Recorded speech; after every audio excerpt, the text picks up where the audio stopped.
All right, so I'm out here today working on my Rickter Ninja Pro V2 freestyle ski. But I'm going to teach you guys how to set up your steering cables just right so you don't end up breaking them 2-3 times a season. You know, if you put in the time and you set these things up right, they will last for years. So the one I just replaced had been on this ski for I believe it's 3 seasons now. I only run OEM. I feel like those are by far the best option. And the big thing for setting these things up is just checking your end stops and making sure that there's never any tugging or pushing or tension on these cables. All they should be doing is turning that nozzle, and the stopping of your motion should only be done by your steering stop up here in the middle. And on the other side here, stops there. That should be doing all the stopping. So once you're on your stop, this cable right here should have extra throw to go outward. So let's pop it off and watch this. It'll come out a little further. Boop, extra 1/4 inch. There we go. So that's safe. Not gonna have to worry about overstretching this cable and snapping it. Same way on this side. You go all the way here. It stops, okay, on the steering stop. Pop it off. Is it going to go in further? There we go. Got an extra 1/4 inch or so there. So that means that we're safe on this cable and we're not overstretching it. So that's a good thing.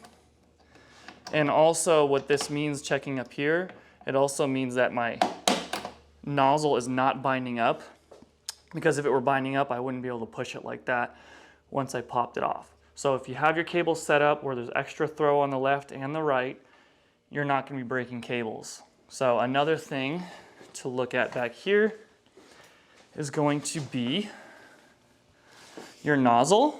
You got to make sure that nozzle has enough throw when you go all the way to the left, that there's still extra throw on it. Okay, all the way to the right. Make sure that nozzle is not binding on anything. If you set your cables up properly, you're not going to have problems. All right, let's take it to a little more basic setup. So here's a Yamaha Superjet. So let's do this. Kind of like we did on the top with the other one. That's the steering stop up on the bars right there all the way, right? So I'm pushing on it, stop. What we're gonna do is pop off the nozzle from the cable and make sure we can go further. So let's see, here we go. So we have extra throw. So that means we're in the safe zone. We're not gonna snap our nozzle off, and we're not gonna snap our steering cable off. If you're running a trim system like this one, this is a P&P Raptor trim, most trim systems will have a rubber coupler inside. Now when those dry out, they create a lot of friction. So what you want to do is periodically you're going to want to put grease in there. Highly recommend using something like a marine waterproof grease. My favorite is Bel-Ray. It does not wash out like many other greases do. A lot of people like running Vaseline, but that's actually my least favorite, because Vaseline gets hot and it turns liquid and it runs off. So usually we're riding in the summertime rather. So when you're riding in the summer, it's hot and that Vaseline will last you about 5 minutes. This grease will last a long time. If you're running a trim system, you're also going to want to check full throw and trim. Because if you pull the bars all the way to one side and yank that trim lever, if you don't pay attention, you're going to be putting a lot of torque on your cable and you're just going to fold it in half, turn it into a taco. So check both side end stops, full trim, no binding, plenty of space.